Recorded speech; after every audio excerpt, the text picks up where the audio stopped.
ఇప్పుడు భగవతారాధన కృష్ణుడు చేశారా? మానవ జన్మ తీసుకోలేదండి. కృష్ణుడు మనిషిగా పుట్టలేదు. కృష్ణుడు దేవకీదేవి యొక్క గర్భం నుంచి ఉదయించాడు, సూర్యుడు ఉదయించినట్టు. వసుదేవుడి యొక్క హృదయంకి వచ్చి దేవకీదేవి యొక్క హృదయంకి వెళ్ళి దేవకీ హృదయం నుంచి దేవకీ గర్భం నుంచి ప్రకాశితమయ్యారు చతుర్భుజ రూపంతో. మనిషిలా పుట్టాడంటే ఏడుస్తూ పుట్టాడండి. కృష్ణుడు పుట్టినప్పుడు శంఖచక్ర గదా పద్మాలు పట్టుకొని అమ్మ నువ్వు పూర్వజన్మలో ఇది నాన్న నువ్వు ఇది నన్ను తీసుకెళ్లి గోకులంలో దింపండి. ఇది మనిషి అండి, మనిషి చేస్తాడా ఇలా?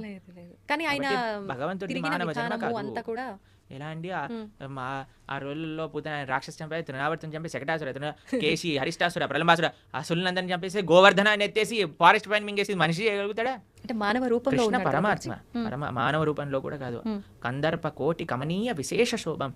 1000 మంది కందర్పులు వచ్చినా సరే ఆయన ముందు కళ్ళు తిరిగి పందిపోయి అంత అందం కలిగిన వాడు శ్రీకృష్ణ భగవానుడు. కందర్బులు అంటే బ్రో? కందర్ప అంటే కామదేవుడు, ఓకే ఓకే. మన్మధుడు. కందర్ప కోటి కమనీయ విశేష శోభ అంటే కోట్ల మంది కందర్పులు కూడా ఆయన ముందు ఒక కాకరోజులా ఉంటాడనమాట కృష్ణుడు ముందు. అంత సౌందర్యం, అంత శక్తి, అంత వీర్యం, అంత తేజస్సు, అంత జ్ఞానం కలిగిన వాడు శ్రీకృష్ణ పరమాత్మ. అయినా సరే నేను అడిగిన క్వశ్చన్ చెప్తాను.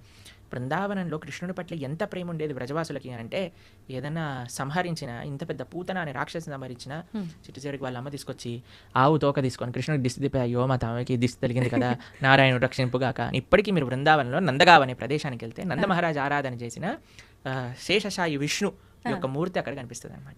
ఆ శేషశాయి విష్ణు యొక్క మూర్తిని నంద మహారాజ్ ప్రతి నిత్యము ఆరాధన చేస్తూ ఉండేవారు. కృష్ణుడి యొక్క కాంక్ష కోసం ఒక నరసింహస్వామిని కూడా, ఆయనే నరసింహుడు, ఆయనకు ప్రార్థించారు, ఓ నరసింహ మా పిల్లవాని కాపాడు, ఓ నరసింహ మా పిల్లవాని కాపాడు. ఇప్పటికీ నంద మహల్కి వెళ్తే ఆ నరసింహస్వామి ఆ విష్ణుమూర్తి కనిపిస్తారు అనమాట. ఇప్పుడు భగవతారాధన కృష్ణుడు చేశారా? మానవ జన్మ తీసుకోలేదండి. కృష్ణుడు మనిషిగా పుట్టలేదు. కృష్ణుడు దేవకీదేవి యొక్క గర్భం నుంచి ఉదయించాడు, సూర్యుడు ఉదయించినట్టు.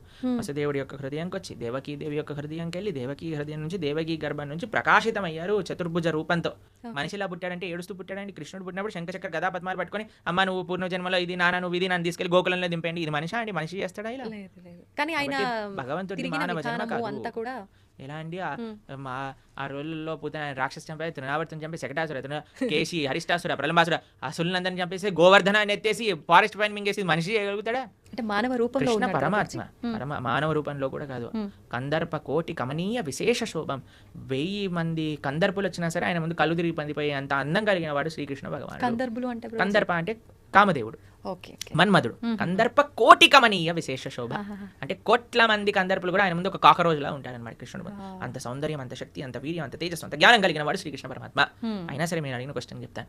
బృందావనంలో కృష్ణుడి పట్ల ఎంత ప్రేమ ఉండేది బ్రజవాసులకి అంటే ఏదైనా సంహరించిన ఇంత పెద్ద పూతన అనే రాక్షసిని సంహరించిన చిట్టు చివరికి వాళ్ళ అమ్మ తీసుకొచ్చి ఆవు తోక తీసుకొని కృష్ణుడికి దిష్టి తిప్పి అయ్యో మా తమకి దిష్టి తగిలింది కదా నారాయణుడు రక్షింపుగాక. ఇప్పటికీ మీరు బృందావనంలో నందగావ్ అనే ప్రదేశానికి వెళ్తే నంద మహారాజ్ ఆరాధన చేసిన శేషశాయి విష్ణు యొక్క మూర్తి అక్కడ కనిపిస్తుంది అనమాట. ఆ శేషశాయి విష్ణు యొక్క మూర్తిని నంద మహారాజ్ ప్రతి నిత్యము ఆరాధన చేస్తూ ఉండేవారు.